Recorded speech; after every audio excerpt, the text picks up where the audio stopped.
Ron Chernow is one of the great biographers in the history of biographers, and he has covered history extensively. It is an interview that I've hoped to do for years, and when we got word when the Mark Twain book was coming out that we'd be able to get him, it was something I was really looking forward to. So something that I was planning on doing and looking forward to for about a year. The Twain book is out.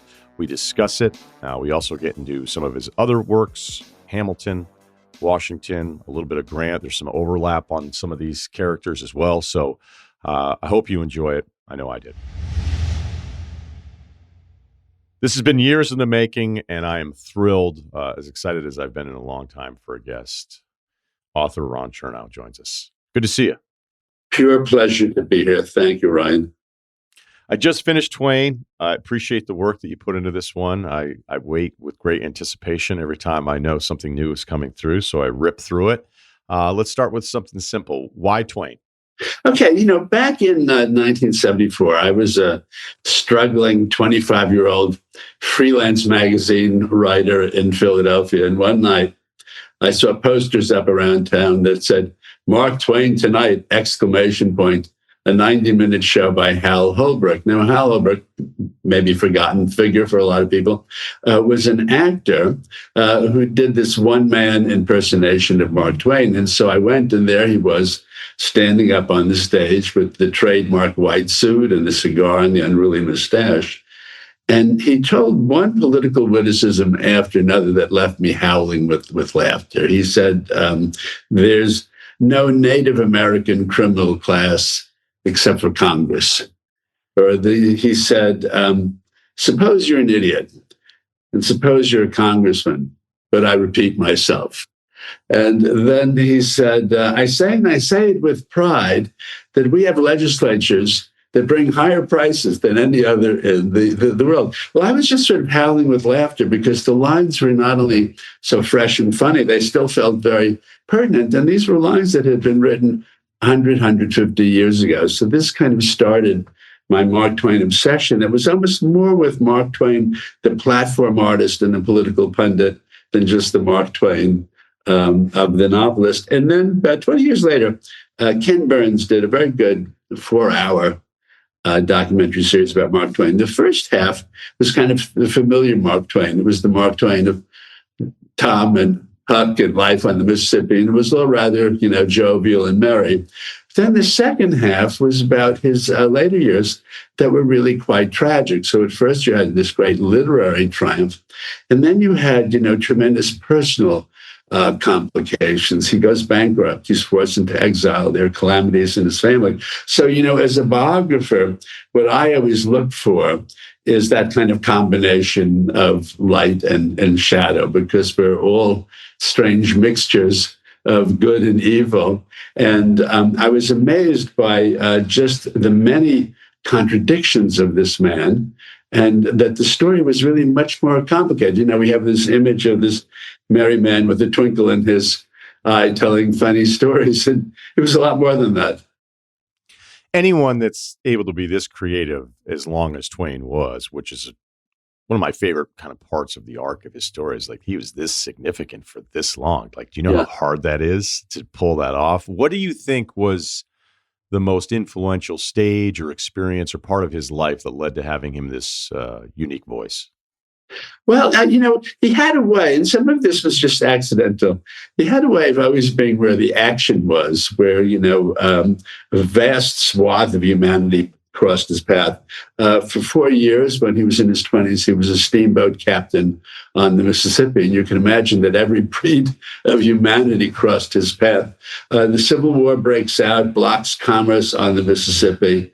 And then his brother had become the secretary for the Nevada Territory, and he brings along his kid brother, then Sam Clements, to act as his private secretary. And it was the time of the Comstock lode in Nevada, which, for those who don't know about it, was the biggest silver mining boom in American history. So people all over the country are flocking to the Comstock lode. So again, gave Mark Twain the opportunity to see Americans from across the country, really people across the globe. So he's always storing up experiences along the way. So he really has a vast range. He once said, Ryan, in his notebook, I found this line. He said, "I am not an American. I am the American. It sounds kind of arrogant, but there's some truth to it. I mean, we think of him as the quintessential American because he sort of embodies much of the best in our culture. You know, he has that irreverence, that cynicism, that skepticism of the rich and powerful. He has the sympathy for the underdog, but he also has this money-mad side, and he's stumbling into one crazy business venture after another. So he really is our national character writ large, which I think is why he continues to this day to fascinate us. We see ourselves in Mark Twain, even though he was a genius, but he was a genius kind of made up of many of the ordinary elements that we all have. It really emphasized the power of being observant. And I think some of the greatest voices in whatever, whether it's literature, I think, obviously different forms of media now, but people that can combine these different life experiences, then also relay them to other people, like that seemed to be the gift. It was clear he was a genius, and his first writing opportunities, it's always like, hey, this guy's like pretty good. It's almost as if he's like the first Paul Thoreau. Like he's this incredible travel writer. Do you think that ultimately was the most important thing in him creating this path where he becomes kind of the standard for American literature with a very different non-traditional background? Yeah, people tend to know Tom Sawyer and Huck Finn, but actually his best-selling book, sold 100,000 copies, was his first book, and it was called The Innocents Abroad. He went on this early tourist cruise to Europe and the Holy Land, and he not only is satirizing all the different sites they see in Europe and the Holy Land, but he's satirizing his rather stodgy, pious fellow passengers as well. And what's so interesting about Ryan, it was a time when Americans tended to fawn over European culture.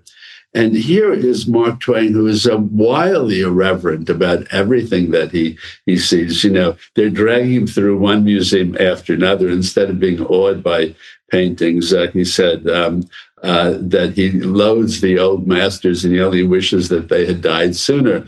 They take him to the Sistine Chapel and he calls it Michelangelo's nightmare. They take him to see Da Vinci's The Last Supper in Milan, and he said that there were a dozen people who were doing copies of the mural, and he said he couldn't help noticing that all the copies were superior to the original. And he said that there were many painters in Arkansas who would not have had to paint signs for a living if they had lived in the days of the old masters. Well, here is someone who is, I think, so fresh and funny because he's saying the sorts of things that many of us might think but are afraid to say out loud. We're afraid of embarrassing ourselves. And he's seeing everything with these kind of, virgin eyes. I think what you said about being observant is very important. Now, there was a famous line that Henry James said, to be a great noticer of all things. And there is something about genius that manages to use every scrap of experience. But it's particularly funny just then when they get to the Holy Land, which people had always written about in this kind of, hushed, solemn tone. They go to the Church of the Holy Sepulchre, of course, one of the most sacred sites in Christianity, maybe the most sacred site. And Twain is wandering around in the church, and at the time, they thought that Adam's tomb was in the church. We no longer believe that, but there was this, marker for Adam's tomb. And so Twain is wandering around the church, and he says, "Finally, I found a relative, Adam," and I dropped my knees and burst into tears.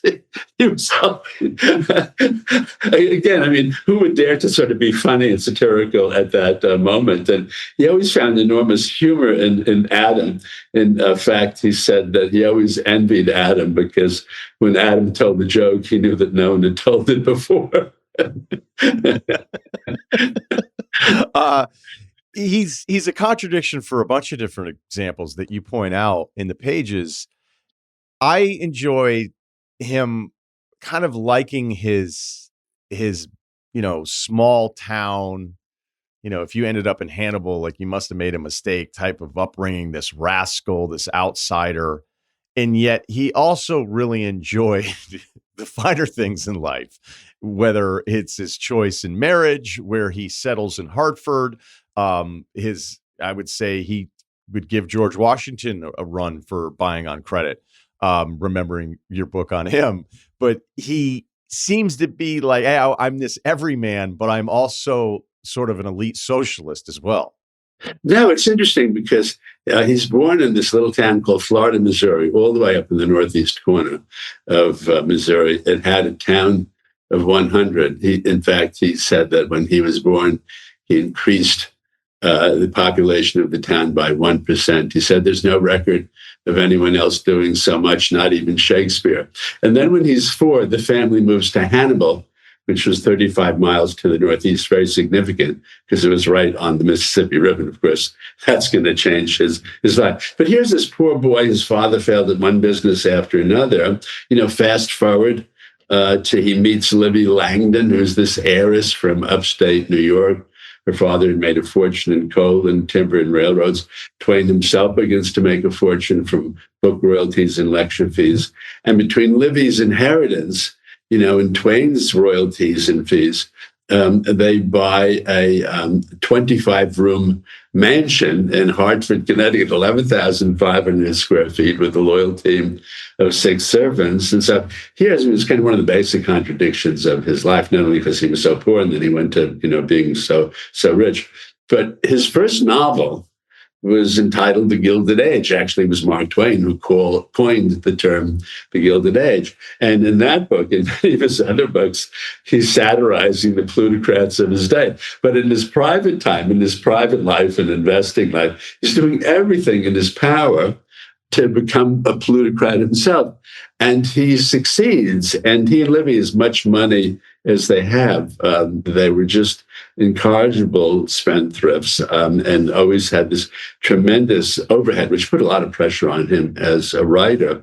But he goes from being this poor Southern, kid to being this sort of Northern, plutocrat living in a mansion in Hartford where they lived for 17 years until all of his disastrous investments, both in a newspaper typesetting machine and also in a publishing house, both of them ended up failing at the same time, and driving him into exile, into bankruptcy and poverty. But it's an interesting thing, Ryan, I thought about this entire time that I was writing the book, was that here was somebody, he made so much money, he married into so much money, that he could have had an easy, placid life, so that the wounds are all self-inflicted. He didn't need to engage. He really functioned almost like a venture capitalist, even though he really didn't know very much about business. He began to finance the development of this newspaper typesetting machine. He was convinced that it was going to revolutionize the newspaper business worldwide. And that you can see in his notebook, he's jotting down the number of newspapers in the world that will be forced to buy the machine. And he says that he will become one of the richest people in the world. He said, I'll become a member of the Vanderbilt gang. And so in contemporary dollars, he and Livy end up investing $6 million in this machine, which is crazy for a writer's life, no matter even a Mark Twain. Any writer's life, the income is so irregular and unpredictable. You're a bestseller. One book you're a bum, the next. You just never know. What will happen. And so he invested in that for 14 years. It was invented by a man named James W. Page. When he first meets Page, he says that Page is the Shakespeare of mechanical invention. He thought he was a complete genius. By the end, when this machine goes bust, he is so angry at Page. He said that if I saw Page with his testicles, caught in a steel trap, I would shut out all human succor and watch him till he died. Another time he said that if Page were drowning, he would throw him, in an anvil. Well, this was something that he should never have gotten involved in. Again, as any venture capitalist would know, the risk is kind of investment. It's that sort of open-ended development because you never know how many years it's going to take to launch this product and launch this company. But he himself said, ruefully at the end of his life, he'd say, I've often been the easy prey of the cheap adventurer, cheap speculator. And boy, he was. Yeah, I felt bad for him for a bunch of different reasons throughout the book, especially in the second half. I can't imagine what it was like knowing the end game, but reading his personal notes and the hope with each stage, because the investments and then doubling down on it and then just convincing himself, and Page would have him visit and the thing would fall apart and they'd be like, we just need by the end of the day. And then it would be another few months and it would be another check. What was that like, seeing his hope slowly dwindle over the course? Right. The same brilliant imagination that made him such a great writer, that was transferred to his business career. But what I found was that he had this very florid imagination for the potential success of the business that he was involved in, where he seemed to have a very impoverished imagination for what the failure might look like. So, I mean, there was an interesting case because he started his own publishing house. He was convinced that all publishers were kind of morons and swindlers. So he decided that he would start his own publishing house. Did very, very well at first. Their first two books were The Adventures of Huckleberry Finn and The Personal Memoirs of Ulysses S. Grant, which was the biggest bestseller of the 19th century. So it starts out, it looks like indeed he is a business genius. But then he becomes a victim of his own imagination. He decides to sign up the authorized biography of the Pope. Now, this has topical resonance because the Pope at that time was Leo the 13th. The current Pope just is now Leo the 14th. And Leo the 13th was a very transformational Pope. But Mark Twain was absolutely convinced that every Catholic in the world would rush out to read the authorized biography of the Pope. When the Pope himself was told about it, with papal infallibility, the Pope was skeptical that all these Catholics would want to read this. But it turned out the Pope was right and Mark Twain was wrong. But it was sort of an example that his mind would be working overtime on this success. In fact, with the Page, typesetter, he almost never seemed to, stop and think about what failure might be. And it was actually his ancient mother, Jane Lambton Clemens, out in Missouri, who posed to him the simple question, what if the machine fails? And that was a question that he never seemed to ask himself. And he would get just very, very caught up. He was very much a victim of his own imagination. But of course, it's that great imagination that we owe all these great books and stories and all the tremendous, witticisms. But in a business setting, it turned out to be his undoing. This episode is brought to you by State Farm. It's no secret that great teams need great teammates. And when it comes to insurance, State Farm is there to help you select the right coverage for your home, car, and more. Whether you need an in-person or digital assist, they're ready when life hits you with a full court press. Get a game plan that helps fit your life and talk to State Farm today. State Farm with the assist. Coverage options are selected by the customer. Availability and eligibility vary by state. The sad parts of his story, and certainly the deaths of family members, which, goes without saying, but you can just see that very definitive, timeline moment where they leave to Europe and end up just touring. But it's essentially to kind of get away from his financial woes. Not to escape them, because he ends up paying everybody back and people praise him, but they can't afford to continue to live this lifestyle in this Hartford mansion with all of the employees. They're trying to kind of keep up with the Joneses in a sense. It's just not the reality. So they're just kind of moving all over Europe. But as much as that is kind of like the end of the family dynamic and how much they pine for going back to Hartford, did that make him more popular, that it was almost this decade-long sabbatical from being available in America? Yes, it did. And I think that this surprised him. It's funny because I was saying before, Ryan, that in many ways he's the quintessential American. So people are always surprised to learn that there were these kind of 9 years in exile And in toto, he spent 11 years outside the United States. So this man that we think of as the quintessential American was actually the most, worldly and well-traveled and cosmopolitan person. When he and Livy and the three daughters went to Europe, it was to try to economize, which was something that was very difficult to do. So while they're economizing Europe, they're living in this 30-room villa outside of Florence. They're living in a lavish hotel suite, in Vienna.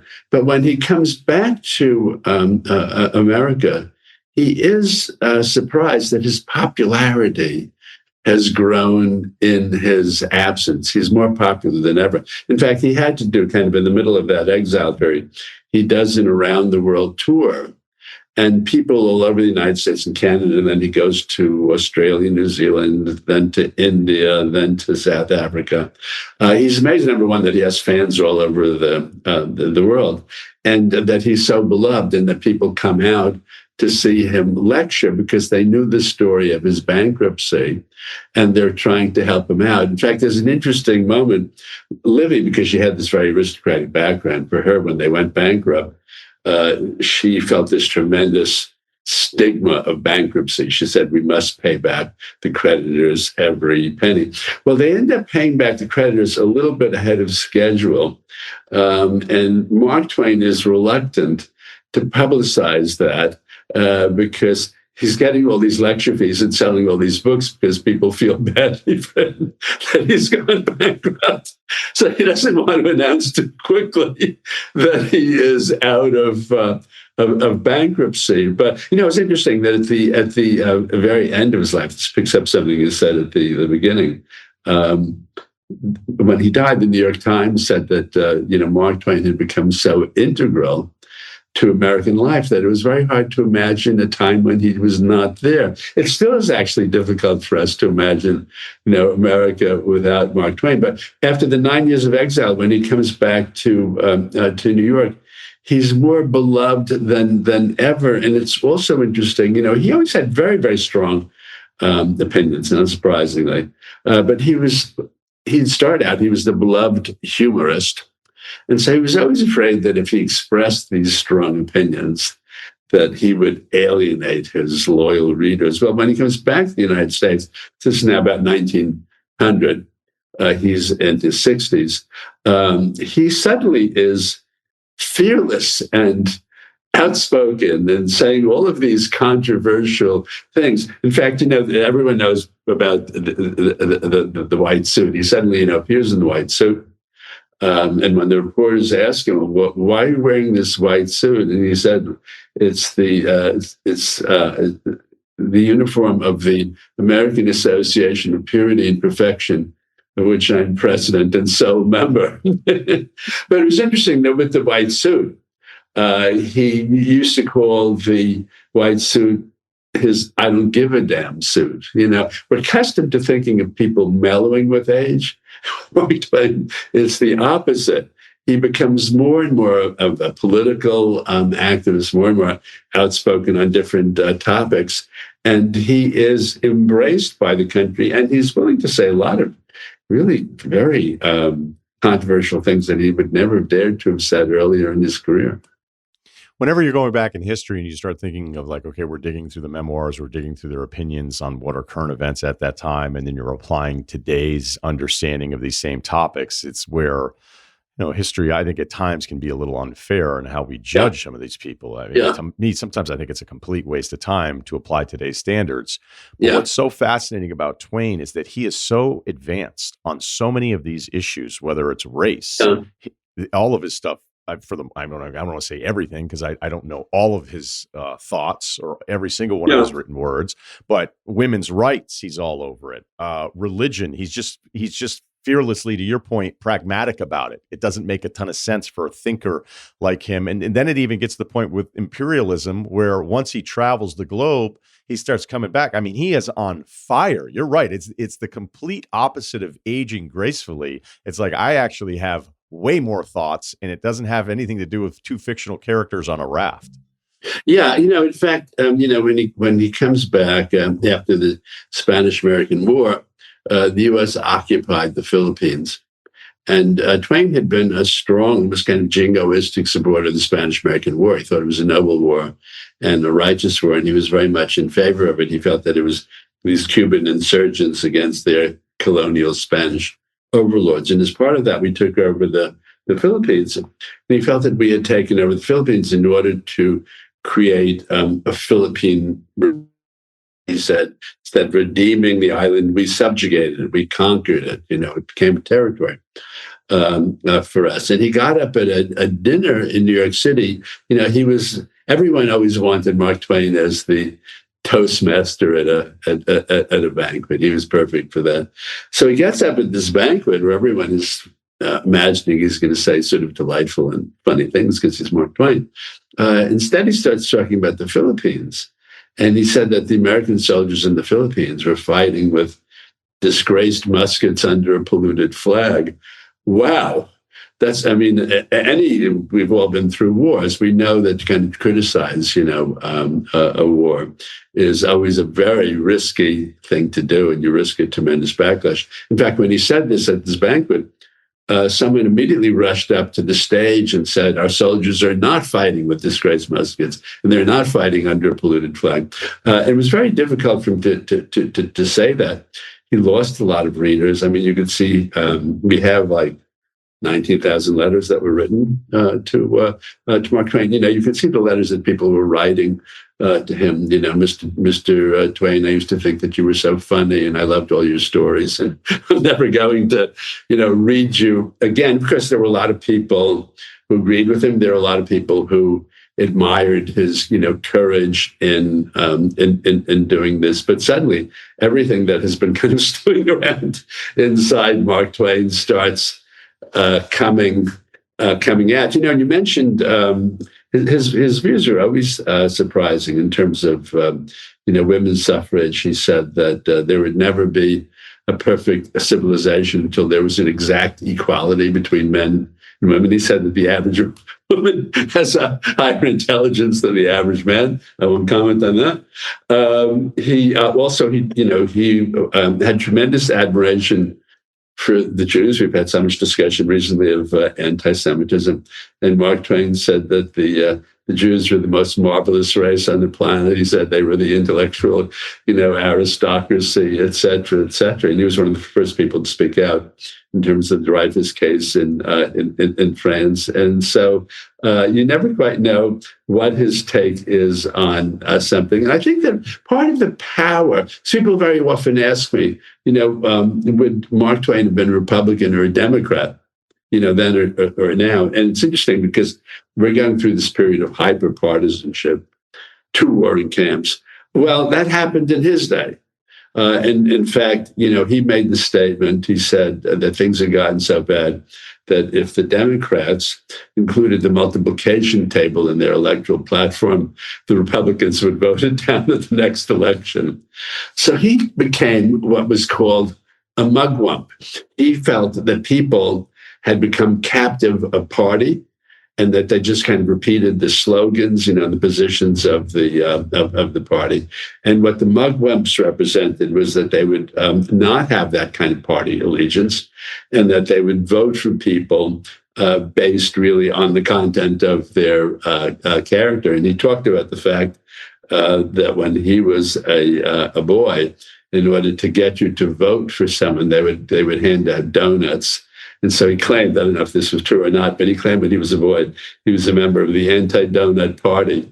So he was trying to, create this anti-donut spirit. But isn't that interesting? Because we keep talking about Americans, kind of divided into these tribal loyalties. But this happened before in our history. And he tried to break away from that. And he had been a loyal Republican, and then in 1884 they nominated a man named James G. Blaine, who'd been Speaker of the House. He'd been a very corrupt Speaker of the House, and the Republican press itself had always been criticizing him. Suddenly he's the presidential nominee, and he's no longer corrupt. He's a perfect human being, and they just whitewashed him. And Twain was very, very disillusioned. And he said to all his friends at the party, said to all of these newspaper editors, I thought he was such an awful person. Now you're talking about how wonderful he is, So we can all think of, sort of different analogies in contemporary politics to it. So there's just, enormous amount in his life and his story that still feels very, very fresh and relevant today. Yeah, I loved anytime he was talking about government, because I would tell you, like, we've all heard the line, there's no good government, but his conclusion is there's no good government because of people, all right, and the failures of human nature, human That's instincts. Right. Yeah. And I just wonder, is it his level of education? Is it back to the observations throughout his time? And then, once it starts to turn for him, he outlives his wife. He outlives 3 of his 4 children. He's clearly suffering from some version of depression, I would imagine. I don't know that that's debatable. Yeah. And it becomes, and I wouldn't say it's a spiritual thing because if it's his lack of faith, right? He was not a religious person.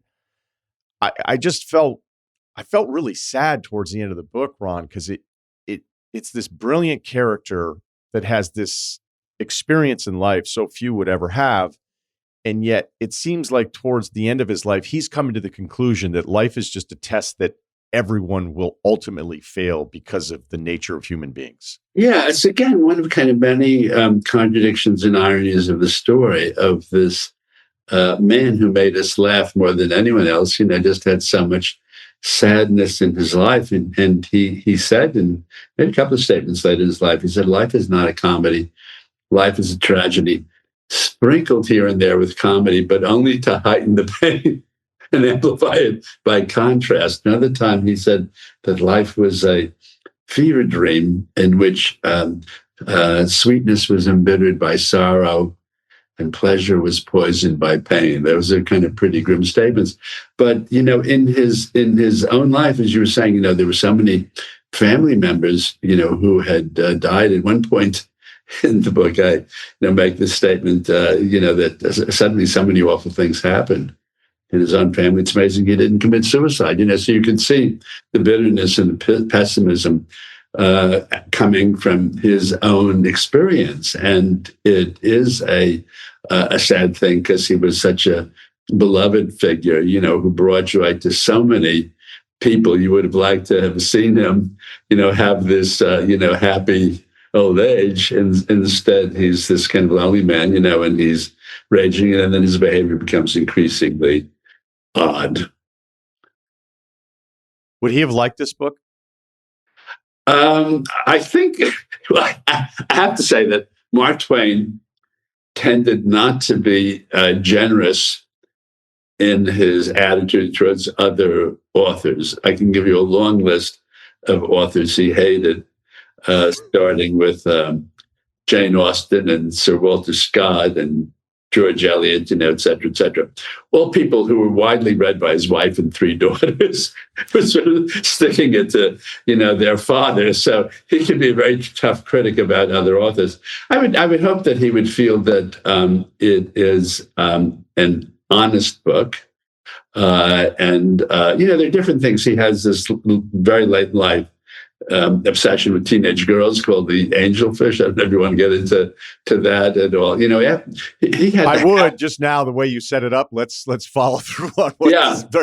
Okay, so he had the happiest marriage imaginable. His wife Livy. Every single letter that Livy ever wrote to him ends, "I worship you, I idolize you, I adore you." That was fully reciprocated. There was never any hint of scandal about Mark Twain, fooling around or anything like that. She dies in 1904, so he's in his late 60s. He's very lonely. The following year, he resumes his lecture career, but he makes this strange announcement that he's only going to speak at women's colleges. He says, "I have the college girl habit." But then again, unfortunately, it gets worse. Then the following year, he begins to collect, and collect is his verb, never mind. He begins to collect teenage girls. He begins to collect teenage girls between the age of 11 and 16. There are about a dozen of them. He calls them his angelfish. he makes them members of his aquarium club. He's the only male member of the aquarium club. He calls himself the admiral of the aquarium club, and it's headquartered in his house. And he spends an extraordinary amount of time with these girls, days, sometimes, weeks on end. He spends time playing billiards with them, reading to them, playing cards, whatever. Now, he was never accused at all of groping these girls. There was no sexual impropriety. He made sure to incorporate the girls' mothers and grandmothers, into the whole thing. There was nothing furtive about it. He, in fact, enjoyed posing with these girls for the photographers. So he's almost kind of flaunting it. And at the time, the way that it was perceived was like, well, another charming eccentricity of, Mark Twain. Mark Twain, loves these young girls. And in fact, there was an actress, mature actress, whom he knew, who came to dinner one night dressed as a 12-year-old girl because she said she was envious. She wanted to become an angelfish in the aquarium club. So that was the way that it was perceived at the time, as this kind of endearing eccentricity of Mark Twain. I think anyone reading, the book now, myself included, is going to find it very kind of odd and disturbing that he was spending much, much more time with these teenage girls than with his own daughters, who by then were in their 20s, early 30s. And two of his daughters, the three daughters, were still alive. They found it disturbing, interestingly enough. Disturbing in part because they interpreted it as a rebuke of them, because he was saying that he was lonely, he needed to have, female companionship around. So they felt that it was kind of an implicit criticism of them. But they also can feel, in fact, one of the daughters, Clara, finds out that the mother of one of the angelfish is about to publish a memoir about this. And she pleads with the mother, one, not to quote any of the letters that Mark Twain wrote to her daughter, and two, she was going to include a photo of Mark Twain's daughter, not to include the photo, so that they were picking up something that was disturbing about him. It was partly, I can't get him on the analytic couch, he's dead. So in terms of what the underlying psychosexual dynamics were, we can only speculate. But he was extremely lonely. One interpretation of this whole craziness was that he was trying to recreate that period in Hartford when he was rich and living in the mansion with Livy, and there were the three teenage daughters, and he was so happy, and the girls had this unconditional love. They thought he was this magical, father, and he had a lot of difficulty. The girls adored him when they were teenagers, had difficulty making the transition when they became, adults and more independent and sometimes more critical, of their father. So that there were kind of a lot of different things going on. But it's kind of interesting because all of this, whatever tendency he had in that direction had been suppressed during this extremely, extremely unusually happy marriage. Yeah, it definitely reads creepy. Yeah. But the fact that so many mothers were involved and excited about him reading to them and inspiring them to pursue this stuff. Yeah, I think there's also probably a theory that you could say he was replacing the fact that he didn't have any grandchildren. That was right. I mean, that was his initial explanation. He said, I woke up one morning and I realized that I had grandfatherly feelings, but I had no grandchildren. So this was the story, or maybe the cover story of the whole thing. And actually, the mothers and the grandmothers were very much complicit in this because they were extremely proud of the fact, oh my God, my Dorothy is one of the angelfish and most famous author in the world, thinks that my daughter is this remarkable, person. So they were very much kind of part of this whole phenomenon. And, it was a different age. I feel like we're living through a moment in history where so many things that had been buried before, sexual assaults, incest, all sorts of different things that no one ever used to talk about. All this stuff, has kind of risen to the surface. And so we tend to take, understandably, a much more cynical view of things. So it was a more innocent time, and people tended less to psychologically look below the surface in terms of what was going on. So Twain, because he was a critic as much as he was anything, I just like thinking of that question again of whether or not he would have liked this book, to pivoting into just in some of the other subjects. So it's all surface. But who do you think that you've written about would have enjoyed your biography on them the most? That's a very, very good question. I do think that Mark Twain would have respected the honesty and accuracy of my book, which is kind of elaborately, footnoted.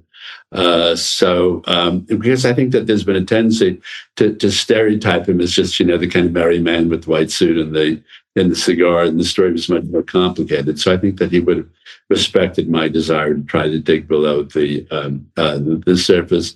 I think that Hamilton might have enjoyed, my book about him the most. I have a kind of contrarian streak in my nature. And so one of the reasons that I did the Hamilton book, I kind of go back 1998 when I started that book, long before I knew the name Lin-Manuel Miranda.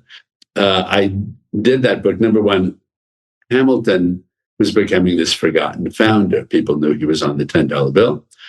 Maybe they knew that he'd died in a duel with Vice President Aaron Burr. But I was reading all these books about the era, and all of the books were, there was the saintly Thomas Jefferson, but then there was this villainous character named Alexander Hamilton, who was always undermining Jefferson. And the more I read about him, the more I realized that his accomplishments were perhaps equal to that of any other founder. And also, as Lynn also agreed, the most fascinating personal story of any of the founders. So it tickles me, it delights me that Hamilton is now perhaps the best known of the founders, certainly the most popular of the founders. And I know for a fact that Lin-Manuel Miranda and I saved Hamilton on the $10 bill because the Treasury Secretary was going to drop him, came to see the show, came backstage and told us that when he announced that, because of the show, there was such a backlash against dropping Hamilton from the $10 bill that he had to abandon the idea. So we did that. But I think that Hamilton, would feel that perhaps that he was, very flawed. And as with Twain, with Hamilton, there was the Mariah Reynolds scandal. I mean, there was sort of a lot of stuff too. Hamilton was not a saint at all. But I enjoyed writing that story. Again, it's that combination of a great person with a brilliant intellect who at the same time is deeply flawed in some way. We could never entirely understand that. But I think it takes someone whom we might have difficulty identifying with because they're off the charts brilliant, and it humanizes them because they're, flawed the way that we are. But I think that Hamilton would have liked the book. I was going to guess, like, if we were doing this, be like, hey, let's rank them. Who would like it the most? Who would like it the least? Like maybe Pierpont would like it the least just because he was so private and wouldn't want anyone to know about any of the business dealings whatsoever in the House of Morgan, or maybe Rockefeller. Who knows? But I have to say, I think that Hamilton would get such a kick out of seeing the show and all of these pretty women dancing around on the stage saying, Alexander Hamilton. I'm sorry, I interrupted you. So you're telling us there's no chance for Titan, the Broadway? I don't think so. When I was working on the Hamilton, I had a strong hunch that it would be dramatized. It was actually optioned for a feature film 3 times in Hollywood before Lin-Manuel Miranda came along. And Hollywood couldn't figure out what to do with the story. Then Lin reads the book on vacation in Mexico, and kind of a blinding flash, he sees the whole thing. And so when I met him, I was very charmed by him. I was very impressed by, he was still doing his first show in the Heights. And I thought that I wanted to be part of the show, not because I thought that it was going to be a phenomenon. It seemed like a real long shot idea, a hip hop musical about Alexander Hamilton. But I had been a lifelong theater goer, and I thought, wouldn't it be fun to be involved with the development of a show? And boy, was it interesting.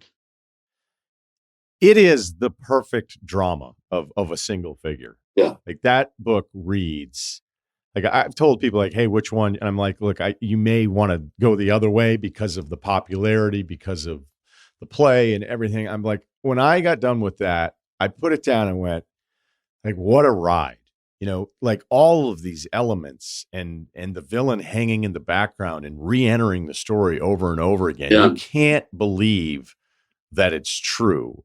There's maybe subjects I enjoy more than Hamilton, but I felt like the way that you did that was about as perfect a dramatic arc as you could ever create for a character. That's a very astute comment, because Hamilton's life is structured, not because of me or because of Lin-Manuel Miranda. Hamilton's life is structured as a perfect tragedy. So you kind of go up around 2/3 of the way, is success upon success. And then suddenly there's a tragic fall, just about 2/3, 3/4 of the way, through it. And the same qualities that kind of powered his rise are suddenly powering his downfall. In the case of Mark Twain, it doesn't have that kind of, neat, coherent, structure. It's kind of longer, it's more sprawling, it's more, episodic. Whereas with Alexander Hamilton, you didn't need to give it a dramatic structure. The dramatic structure was actually built into the story itself, which was just gold for a biographer. I think the other one who would really be very, very pleased about my biography would be Ulysses S. Grant, because Grant was caricatured. When I started the book, Grant was still caricatured as Grant the drunk in his personal life, Grant the butcher in his professional life. And in fact, it was interesting in the Twain book, I write a lot about Twain's relationship with Grant, and I had some lines I wish I had had, when I wrote the Grant book. Mark Twain said of Ulysses S. Grant that he had the kindest character, of anyone he had ever met. That Grant was the greatest man he'd ever personally known. When Grant died, Mark Twain wrote this beautiful elegy, and he said, manifestly, dying is nothing to really great and brave man.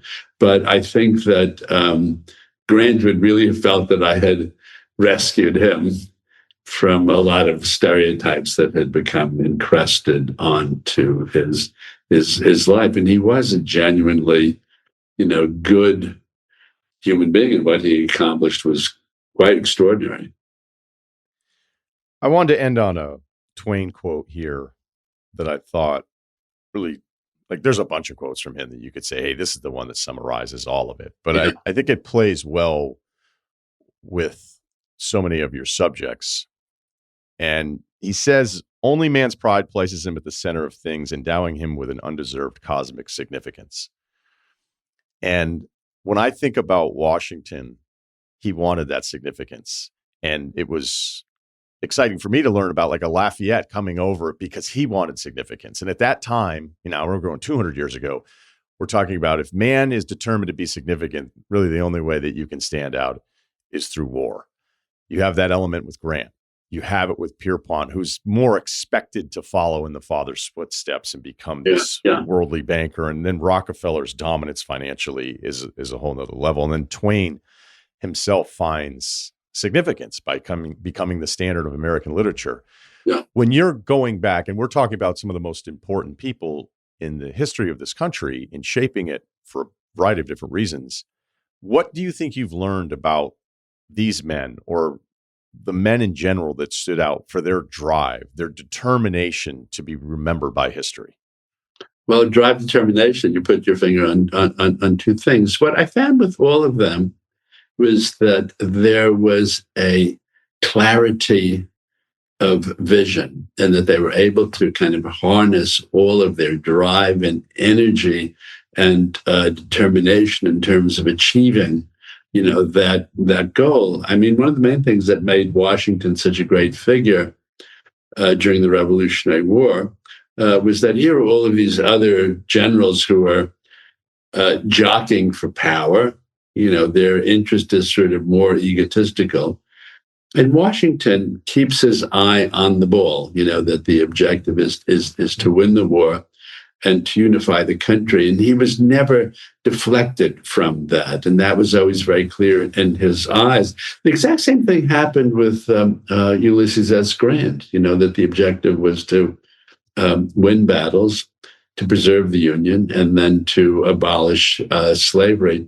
So clarity of vision, know what you want to achieve, and then kind of, mobilize all of your energy to the attainment of that goal. Of course, Rockefeller with, Standard Oil, also, a brilliant example of it. So all of the people that, I have written about had this great ambition and kept their eyes on the prize. Like I said at the beginning, this is something I've wanted to do for years. So I just want to thank you. And I'm sure there's a lot of listeners that also share the appreciation, the hours, the thousands of pages. Thank you for all the work that you've done and the enjoyment that you've brought to me. Thanks. I'm so glad that we got a chance to meet virtually. And thanks, folks, for listening. It's been a great hour. Thank you, Ryan. Thanks, Ron. Yeah. Thanks to Ron Chernow and all of his people for making this happen. Again, it's something I've been looking forward to for a really long time. So I hope you enjoyed it as well. The Ryen Russillo Podcast, Ringer, Spotify. They were going to name me Michael Jordan. My dad was like, I don't think he can live up to it, so they named me Michael Jared.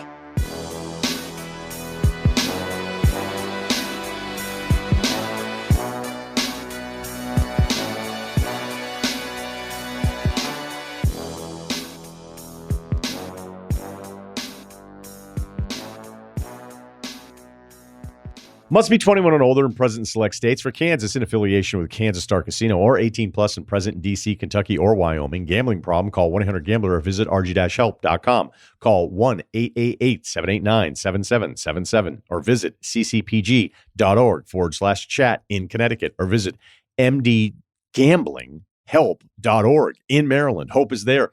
Visit gamblinghelplinema.org or call 800-327-5050 for 24/7 support in Massachusetts, or call 1-877-8-HOPE-NY or text HOPE-NY in New York.